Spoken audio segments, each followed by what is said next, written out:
सभी के ऊपर अपने बच्चे समझकर कृपा बरसाए रखें, जिससे किसी के जीवन में कोई आपत्ति विपत्ति दुख ना आवे। ये 6 महीने के अंतराल में हमको 9 दिन विशेष मिलते हैं, जिसमें माँ की आराधना, पूजा, भक्ति और शक्ति प्राप्त करने के लिए प्रार्थना करें, विनय करें, निवेदन करें, वंदन करें। वैष्णो रानी जय माता दी, वैष्णो रानी जय माता दी, यही बेला जय माता दी, यही बेला जय माता दी। जय माता दी पंडित जी। जय माता दी। ਅੱਜ ਤੋਂ ਅੱਸੂ ਦੇ ਨਵਰਾਤਰਿਆਂ ਦੀ ਸ਼ੁਰੂਆਤ ਹੋ ਗਈ ਹੈ। ਕੀ ਵਿਧੀ ਵਿਧਾਨ ਹੈ?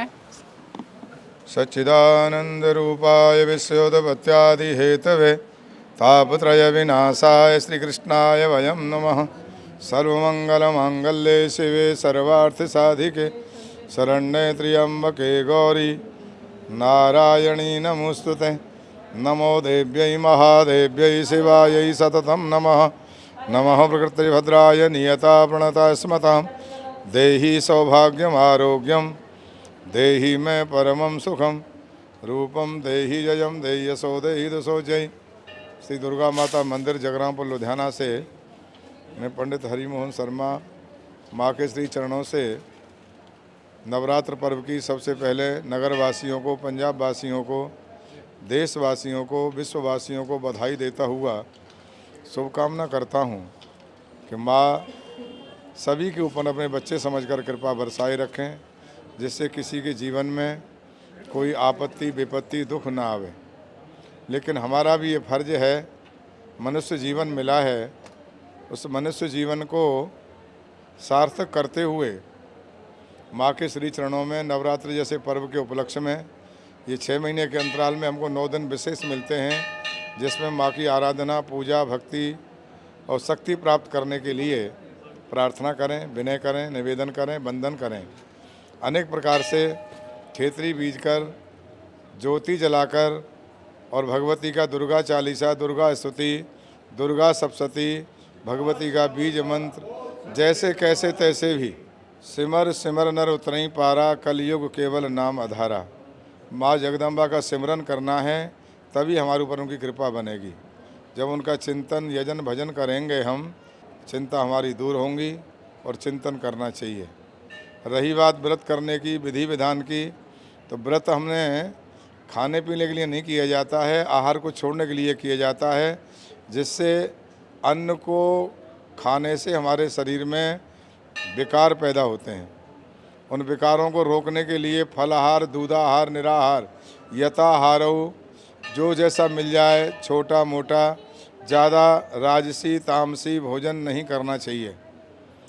अब हम रात्रि को जो है विशेष तरह के पकवान, थालियां भोजन की व्रत की आ रही हैं, क्या मिला है क्या नहीं मिला है, शुद्धि अशुद्धि का कोई ज्ञान नहीं है। अपने हाथ से बनाओ, शुद्ध बनाओ, थोड़ा बनाओ और वही अपने प्रसाद के रूप में भगवती को भोग ला करके अपने पाओ, तो जीवन का कल्याण हो सकता है। व्रत रखने से तो एक आधार बनता है, उस पर हमें सिमरन करना है। रात्रि को जरूर करना है।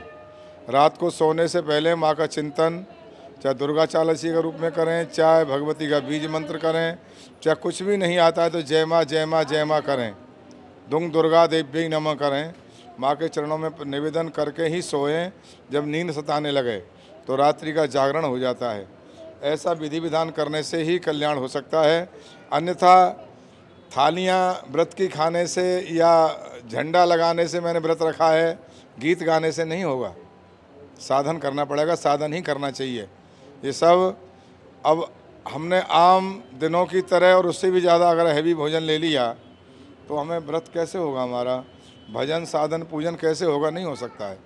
कम से कम करें, सात्विकी लें, दूध में, फल में, आहार में, जैसे भी हो कम से कम में भोजन करें, जिससे हमारे विकार पैदा ना हो।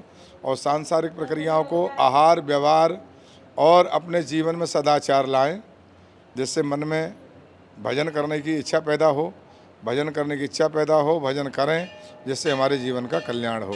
सच्चियाँ जोता वाली थोड़ी सदा ही जय। पंडित जी एक बात पूछनी थी, जैसे कि माता रानी को नवरात्रि में कैसे खुश किया जा सकता है? ये ले प्रसाद।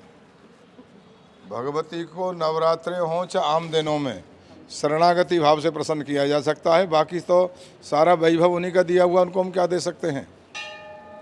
शरणागत दीनार्थ परित्राण परायणे सर्वस्य हारति हरे देवी नारायणी नमुस्तुते। उनके सामने सम्मुख हो जीव मोह जबहि और जन्म कोट अगनासे तबहि। सरलता से निर्मल मन जन सो मोह पावा। अगर आपने देना है कपट दीजिए, कुचाल दीजिए और किसी प्रकार का जो है अहंकार उनको सौंपिए, देना है जिससे वो प्रसन्न हो।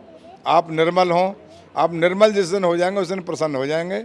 और प्रसन्न करने का एक ही तरीका है, निर्मल मन होना चाहिए। मन ही बंधन और मोक्ष का कारण है। मन ही बांधता है और मन ही छुड़ाता है।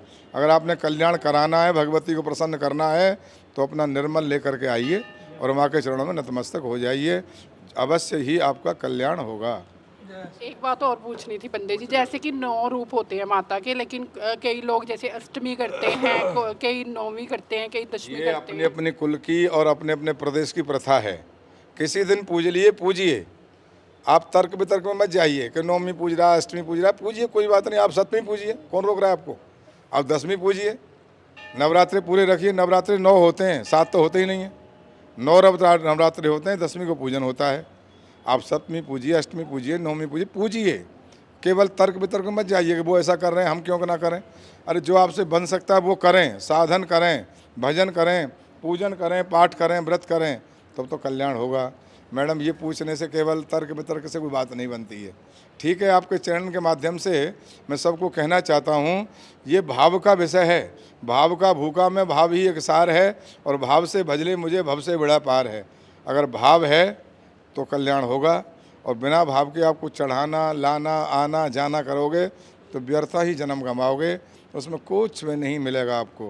अगर आना है, कुछ प्राप्त करना है, तो भाव अच्छा बनाइए, माँ के चरणों में आइए, नतमस्तक हो जाइए, सब तरह से कल्याण हो जाएगा। सच्चियाँ जोता।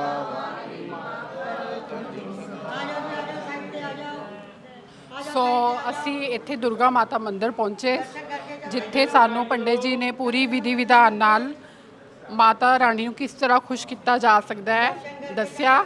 ਸੋ ਅੱਜ ਤੋਂ ਅੱਸੂ ਦੇ ਨਵਰਾਤਰਿਆਂ ਦੀ ਸ਼ੁਰੂਆਤ ਹੋ ਗਈ ਹੈ। ਜਿਸ ਤਰ੍ਹਾਂ ਤੁਹਾਨੂੰ ਪਤਾ ਹੈ ਕਿ ਸ਼ਰਾਧ ਖਤਮ ਹੋ ਗਏ ਨੇ ਤੇ ਅੱਸੂ ਦੇ ਨਵਰਾਤਰੇ ਸ਼ੁਰੂ ਹੋ ਗਏ ਨੇ। ਸੋ ਅਸੀਂ ਅੱਜ ਦੁਰਗਾ ਮਾਤਾ ਮੰਦਿਰ ਪਹੁੰਚੇ ਹਾਂ, ਜਿੱਥੇ ਤੁਸੀਂ ਦੇਖ ਸਕਦੇ ਹੋ ਤਸਵੀਰਾਂ ਕਿ ਕਿਸ ਤਰ੍ਹਾਂ ਭਗਤਜਨ ਪਹੁੰਚੇ ਨੇ, ਮਾਤਾ ਦੇ ਜੈਕਾਰੇ ਲਾ ਰਹੇ ਨੇ, ਨਵਰਾਤਰੀ ਦੇ ਵਰਤ ਰੱਖ ਰਹੇ ਨੇ। ਸੋ ਇਸ ਦਿਨ ਮਾਤਾ ਦੇ 9 ਦਿਨ ਵਰਤ ਰੱਖ ਕੇ ਮਾਤਾ ਨੂੰ ਖੁਸ਼ ਕੀਤਾ ਜਾਂਦਾ ਹੈ, ਮਾਤਾ ਦੀ ਪੂਜਾ ਅਰਚਨਾ ਕੀਤੀ ਜਾਂਦੀ ਹੈ, ਵਰਤ ਰੱਖਿਆ ਜਾਂਦਾ ਹੈ ਤੇ ਆਖਰੀ ਦੇ ਵਿੱਚ ਅਸ਼ਟਮੀ ਮਨਾ ਕੇ ਕੰਜਕ ਪੂਜਨ ਕੀਤਾ ਜਾਂਦਾ ਹੈ। ਤੁਸੀਂ ਤਸਵੀਰਾਂ ਦੇਖ ਸਕਦੇ ਹੋ, ਸ਼ਰਧਾਲੂਆਂ ਵੱਲੋਂ ਮੰਦਿਰ ਪਹੁੰਚ ਕੇ ਮਾਤਾ ਦੀ ਪੂਜਾ ਕੀਤੀ ਜਾ ਰਹੀ ਹੈ, ਜੈਕਾਰੇ ਲਗਾਏ ਜਾ ਰਹੇ ਨੇ।